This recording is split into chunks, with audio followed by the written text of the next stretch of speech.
ہم نے خیر کو اور حق کو تلاش کرنا ہے، اور ہم نے ڈھونڈنا ہے کہ اچھائی اور خیر اور بھلائی کہاں ہے، اور ڈھونڈنے کے لیے آسان طریقہ ہے کہ ہم حضور علیہ السلام کے دور کو دیکھیں اور حضور کے زمانے کو دیکھیں۔ میرا ایک درویش سا دوست ہے، اس کو کسی نے پوچھا کہ جناب آپ کا مذہب کیا ہے؟ تو اس نے کہا کہ میرا وہی مذہب ہے جو میرے والدین کا مذہب تھا۔ تو اس نے مزید سوال کیا کہ آپ کے والدین کا مذہب کیا ہے؟ کہا وہی جو ان کے ابا و اجداد کا تھا۔ تو اس نے پھر تیسرا سوال کیا کہ اس کے ابا و اجداد کا مذہب کیا تھا؟ کہا وہی جو مدینے سے معین الدین چشتی اجمیری لے کر آئے تھے۔ یہ فرقے، یہ گروہ بعد میں بنے ہیں۔ جو مسلک، جو مذہب بزرگان دین لے کر آئے ہیں، جو حضرت داتا گنج بخش علی اجمیری لے کر کے آئے ہیں، جو حضرت عطائے رسول معین الاسلام حضرت معین الدین چشتی اجمیری دین لے کر کے آئے ہیں، وہ یہ موجودہ فرقوں والا دین نہیں تھا۔ ہم اس دین کو تلاش کریں کہ وہ دین کیا ہے، اور اس دین کی پیروی کریں۔ وہ سچا دین ہے اور وہ خالص دین ہے۔ یہ باقی فرقہ بندیاں، یہ گروہ، یہ بعد میں بنے ہیں۔ اس لیے اپنے بزرگوں کے دین کو نہ چھوڑیں۔ حضرت امیر ملت پیر سید جماعت علی شاہ رحمۃ اللہ تعالی علیہ فرمایا کرتے تھے، لوگوں جوتے پرانے ہو جائیں تو بدل لو، لباس پرانا ہو جائے تو بدل لو، پگڑی پرانی ہو جائے تو بدل لو، لیکن عقیدہ پرانا ہی ٹھیک ہے، وہ نہ بدلنا۔ وہ جو بزرگوں کا آ رہا ہے، جو تسلسل کے ساتھ آ رہا ہے۔ اور ایک روایت میں علیکم بدین العجائز، تمہارے اوپر بوڑھی عورتوں کا دین ہے۔ حضرت ابو المعالی الجوینی نیشہ پور کے بہت بڑے بزرگ گزرے ہیں اور بہت بڑے عالم گزرے ہیں۔ جب آپ کا آخری وقت آیا تو آپ نے فرمایا کہ لوگوں تم گواہ بن جاؤ، میں عقائد اور نظریات کی لمبی بحث سے تنگ آ کر کے آنا اموتو علی عقیدت عجائز اہل نیسابور، میں نیساپور یعنی نیشہ پور کی بوڑھی عورتوں کے دین پہ مر رہا ہوں۔ تم اس بات پہ گواہ ہو جاؤ کہ نیشہ پور کی جو بوڑھی عورتیں ہیں میں ان کے دین پہ مر رہا ہوں، چونکہ جو آباء و اجداد کا دین ہے وہی سچا دین ہے، اور جو دین بعد میں بدلا جائے گا وہ یقیناً بدلی ہوئی ایک صورت ہوگی، وہ ایک نیا ایڈیشن ہوگا۔ اس لیے اپنے بزرگوں کے عقائد اور بزرگوں کے نظریات کو کبھی نہ چھوڑنا۔ علامہ اقبال، جن کو ترجمان حقیقت بھی کہتے ہیں، انہوں نے بڑی خوبصورت بات اس انداز میں کی، اجتہاد عالمان کم نظر اقتدا بر رفتگاں محفوظ تر۔ وہ کہتے ہیں کہ کم نظر علماء کے اجتہاد سے بہتر ہے کہ جو پہلے لوگ بزرگ گئے ہیں ان کی پیروی کی جائے۔ عقل آبایت ہوس فرسودہ نیست، کار پاکاں از غرض آلودہ نیست۔ کہتے ہیں تمہارے آباء و اجداد کی جو عقل تھی وہ لالچ سے پرانی نہیں ہوگی تھی، فرسودہ نہیں ہوگی تھی، غرض کی وجہ سے وہ آلودہ نہیں ہوئے تھے۔ انہوں نے انگریزوں سے پیسے نہیں کھائے ہوئے تھے کہ انہوں نے تبدیلی کر لی ہو اپنے نظریات میں، اس لیے ان کا نظریہ وہی تھا جو 14 صدیاں سے چلا رہا ہے۔ ذوق جعفر کاوش راضی نمان، آبروئے ملت تازی نمان، تنگ برما رہ گزارے دین شدے، ہر لئی میں رازدار دین شدے۔ آج ہر کمینہ شخص دین کا رازدار بن کے بیٹھ گیا ہے۔ تو اقبال کہتا ہے اجتہاد عالمان کم نظر اقتدا بر رفتگاں محفوظ تر۔ اس لیے جو بزرگ ہیں ان کے عقیدے کو اپنا کر کے رکھیں، اسی میں تمہاری خیریت ہے۔ یہ جتنے بھی اختلافات ہیں وہ بعد میں پیدا ہوئے۔ حضرت شیخ عبدالحق محدث دہلوی بڑی خوبصورت بات کی مدارج النبوت میں لکھتے ہیں، اللہ کا شکر ہے بہت امور میں اختلاف پایا جاتا ہے، کم از کم میرے دور میں حضور علیہ السلام کی حیات طیبہ پر تو کوئی اختلاف موجود نہیں ہے۔ یعنی پوری امت اس بات کو مانتی ہے کہ حضور قبر اطہر میں زندہ ہیں۔ تو کہتے ہیں امت میں بڑے اختلافات ہو گئے ہیں لیکن ابھی تک یہ اختلاف نہیں ہوا، تو اس کا مطلب یہ ہے کہ اب اس عنوان سے بھی جو اختلاف پایا جاتا ہے تو یہ حضرت شیخ عبدالحق محدث دہلوی کے بعد پیدا ہوا ہے، ان کے زمانے تک یہ اختلاف بھی موجود نہیں تھا، اس لیے بعد میں اختلافات پیدا ہوئے اور امت کو جو ہے وہ گروہ در گروہ تقسیم کر دیا گیا۔ علامہ نبہانی نے لکھا ہے اول من انکر التوسل والاستغاثہ والنداء ہوا ابن تیمیہ، پہلا شخص جس نے توسل، استغاثے اور ندا کا انکار کیا وہ ابن تیمیہ تھا۔ اس سے قبل امت میں اس عنوان کے ساتھ کوئی اختلاف موجود نہیں تھا، سارے جھولیاں پھیلا پھیلا کے استغاثہ کیا کرتے تھے۔ مسیلمہ کذاب کے مقابلے میں جو جنگ ہوئی ہے اس جنگ کے اندر حضرت خالد بن ولید نے لکھا کہ ہم بھی اللہ اکبر کا نعرہ لگاتے ہیں، وہ بھی آگے سے اللہ اکبر کا نعرہ لگاتے ہیں، سمجھ نہیں آتی اپنا کون ہے بیگانہ کون ہے۔ تو حضرت صدیق اکبر نے ان کو کہا کہ جب وہ اللہ اکبر کا نعرہ لگائیں تو تم یا رسول اللہ کا نعرہ لگاؤ۔ وَقَانَ شِعَارُهُمْ يَوْمَئِذٍ یا محمد ہو، اس دن اہل ایمان کی پہچان یا محمد کہنا تھا۔ اس لیے ہم اپنے آباء و اجداد کے دین کو دیکھیں اور نئے نئے ادیان اور نئے نئے رنگ نہ اپنائیں کہ بعد میں آج اگر ہمیں یہ تبدیلی کرنی پڑ گئی ہے کچھ لوگوں کو کہ وہ نماز کے اندر ربنا اغفر لی والے والدیہ نہیں پڑھتے کہ ہمارے والدین کے عقائد ٹھیک نہیں تھے، ان کے لیے دعا نہیں ہو سکتی، تو اگر کل اسلام کا کوئی اور نیا ایڈیشن آ جاتا ہے تو پھر تمہاری اولادوں کو جو ہے کوئی اور تبدیلی لانا پڑے گی اور ان کے نزدیک تم بھی کافر ہو جاؤ گے۔ اس لیے اللہ کا خوف کرو اور جو بزرگوں کے عقائد چلے آ رہے ہیں ان کے اندر تبدیلی نہ کرو۔ کچھ لوگوں نے امت مسلمہ کے اندر بگاڑ پیدا کرنے کے لیے امت کو فرقہ فرقہ کر دیا، پہلے فرقہ فرقہ کیا، پھر ان کو جو ہے وہ تشدد پہ ابھارا، پھر ان کے ہاتھوں کے اندر اسلحہ دیا، اور آج یہ ہے کہ ایک مسلمان دوسرے کا گلا کاٹ رہا ہے۔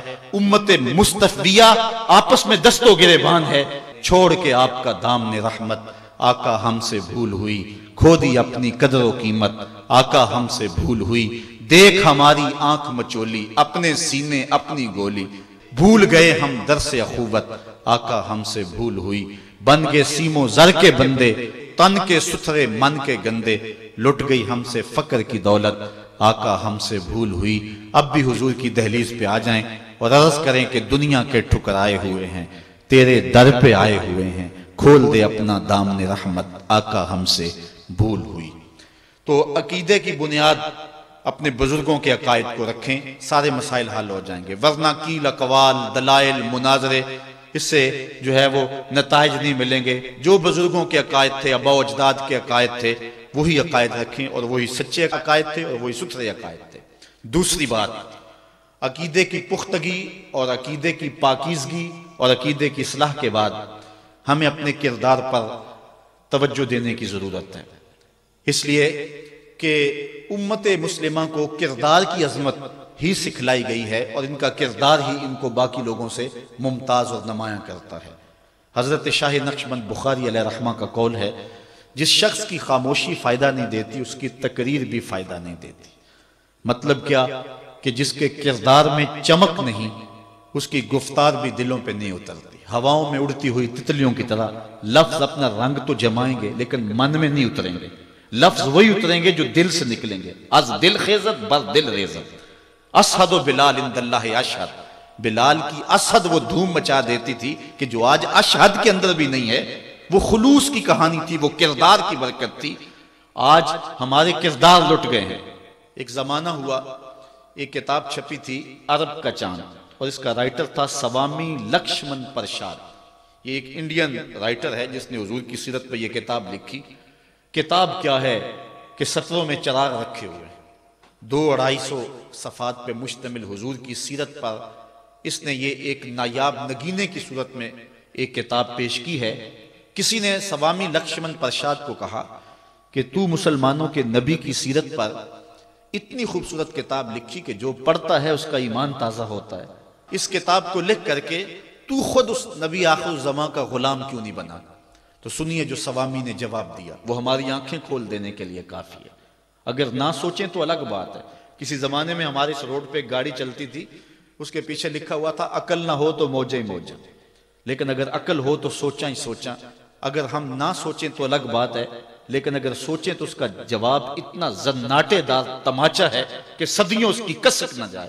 کسی نے پوچھا سوامی تو مسلمانوں کے نبی کی سیرت پر اتنی خوبصورت کتاب لکھی ہے، تو خود اس نبی کا غلام کیوں نہیں بن جاتا؟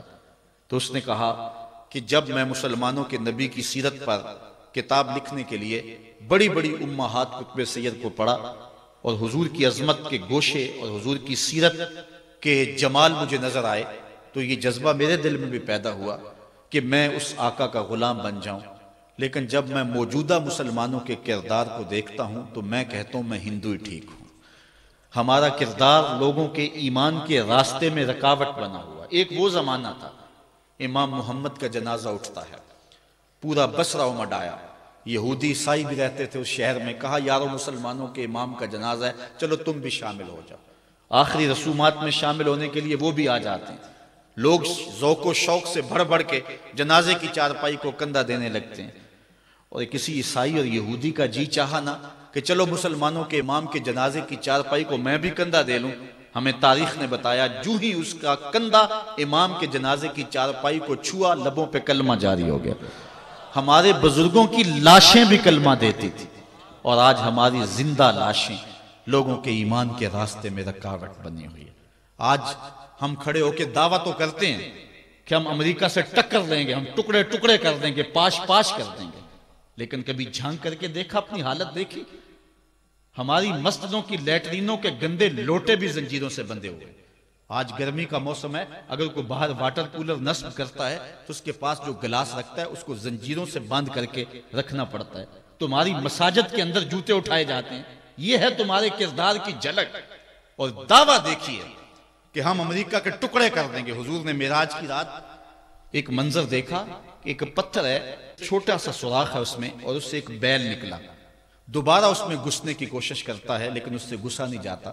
جبریل امین سے پوچھا کہ یہ کیا ماجرا ہے؟ حضرت جبریل امین نے عرض کی، حضور یہ آپ کی امت کے وہ لوگ ہیں کہ جو بڑی بڑی باتیں کر لیتے ہیں لیکن بعد میں ان کو پورا نہیں کر سکتے، اس لیے یہ بیل نکل گیا ہے، اب دوبارہ اس کے اندر داخل نہیں ہو سکتا۔ ایک زمانے کی بات ہے جب عراق کی جنگ لگی، اس وقت جب اتحادی فوجوں نے عراق پر حملہ کیا، اس زمانے میں ہم میٹرک کے اسٹوڈنٹ تھے، تو کسی جگہ ایک تقریب ہوئی اور وہاں یہ اعلان کیا گیا کہ ہم عراق کی مدد کے لیے 10,000 لوگ بھیجیں گے۔ جذبے جوان تھے، تو میں اپنی والدہ ماجدہ سے بڑی منت سماجت سے ان سے عرض کر کے کہ میں نے بھی جانا ہے اور میں نے بھی جان وارنی ہے، اور اپنے ایک دو دوستوں کو بھی تیار کیا، اور تیار کر کے جو ہے وہ ہم جس نے اعلان کیا تھا ان کے مرکز میں، ان کی مسجد میں پہنچے اور کہا جناب ہم اپنا نام دینا چاہتے ہیں۔ تو وہاں جو بندہ بیٹھا تھا پہلے تو غور سے ہماری جانب دیکھنے لگا، اور پھر اس کے بعد اس نے کئی طرح کے چبھتے ہوئے سوال کیے، اور اس کے بعد اس نے ایک ردی کے ٹکڑے کے اوپر ہمارا نام لکھ لیا۔ اس وقت تو ہمیں سمجھ نہ آئی، لیکن بعد میں جوں شعور پختہ ہوا تو آج سمجھ آتی ہے کہ ممبروں اور محرابوں پہ لوگ کیسے کیسے دعوے کر دیتے ہیں، اور ہم جذبے لے کر کے پہنچے، لیکن اب سمجھ آئی ہے کہ اگر وہ 10,000 چوہا بھی بھیجنا چاہیں تو نہیں بھیج سکتے۔ جو 150 بندہ مجمع میں اکٹھا کرتا اس نے 10,000 جہاد کے لیے کیسے بھیجنے ہیں؟ تو یہ ایک عجیب سی جو ہے وہ باتیں لوگ کر دیتے ہیں، ہم دعوے بڑے کرتے ہیں، ایسے کر دیں گے وہ کیسے کر دیں گے۔ لفظوں سے امریکہ نہیں ٹوٹے گا، لفظوں سے جو ہے وہ ٹکڑے ٹکڑے نہیں ہو جائے گا انڈیا، ہم نے عمل دکھانا پڑے گا۔ صرف ہم ان کی طرف نفرت سے تھوک دیں تو ان کی توپوں میں کیڑے نہیں پڑ جائیں گے، ہمیں اس کے مقابلے میں کچھ کرنا ہوگا۔ آج ہم کہتے ہیں کہ ہم ٹکڑے کر کے رکھ دیں گے، لیکن اپنے کردار کو دیکھا، اپنے آپ کو تو بدلنے کے لیے ہم تیار نہیں ہیں۔ اپنی حالت کبھی ہم نے دیکھی ہم کس جگہ پہ کھڑے؟ اپنے آپ کو تبدیل کریں اور اپنے اندر تبدیلی لائیں، اپنے اندر ایک تغیر پیدا کریں اور اپنی ذات کو مؤثر بنائیں۔ بالخصوص جو ذمہ دار لوگ ہیں، جو وارثان محراب و منبر ہے، اگر جو بات کرتے ہیں اس کے پیچھے عمل کا زور ہوگا تو پھر بات اثر کرے گی، پھر کوئی وجہ ہی نہیں ہے کہ بات دل تک نہ پہنچے۔ از دل خیزت بر دل ریزت، دل سے نکلے گی دل تک پہنچے گی۔ اور تمہیں مدینے کی گلی کا واقعہ سناؤں۔ ایک عورت ہے، مسجد نبوی میں نماز پڑھنے جاتی ہے، یہ حضرت عمر کے دور خلافت کی کہانی ہے۔ تو ایک نوجوان راستہ روک کے کھڑا ہو جاتا ہے۔ ایک دن اس عورت نے رک کر کے کہا کہ میں کتنے دنوں سے دیکھ رہی ہوں کہ تم میرے راستے میں مزاحم ہوتے ہو، کیا ماجرا ہے؟ اس نے کھل کے بات کی کہ میں تیرا چاہنے والا ہوں اور تجھے حاصل کرنا میری زندگی کی معراج ہے، اور تیرے لیے آسمان سے تارے بھی توڑنے پڑے تو گریز نہیں کروں گا۔ اس نے کہا اچھا میری ایک شرط ہے۔ اس نے کہا بتاؤ، جلدی بتاؤ، لب کھولو، میں ابھی پوری کر دوں گا۔ کہا نہیں، چھوٹی سی بات ہے، 40 دن تک حضرت عمر کے پیچھے نمازیں پڑھ لو، اس کے بعد 40ویں دن کی آخری نماز کے بعد اسی وقت میں تمہارا انتظار کروں گی، پھر جدھر کہو گے چل پڑیں گے۔ کہا ٹھیک، یہ کون سی مشکل بات ہوئی 40 دن نمازیں پڑھنے سے؟ اگر تو مل جائے تو میرے لیے کون سا یہ مشکل معاملہ ہے۔ 40 دن حضرت عمر کے پیچھے نمازیں چلتی رہی، دل کی دنیا تبدیل ہوتی رہی۔ 40ویں دن کی آخری نماز کے بعد جب وہ نوجوان واپس پلٹنے لگا تو وہ لڑکی حسب وعدہ وہاں کھڑی تھی، لیکن اس نے دیکھا نہیں، یہ نظر جھکا کے گزر رہا ہے۔ اس نے کہا جانے والے توجہ کر، میں تیرے لیے کھڑی ہوں۔ کہا خیر سے کھڑی رہو۔ عمر نے دل کا تعلق رب سے جوڑ دیا۔ اگر میرے پیچھے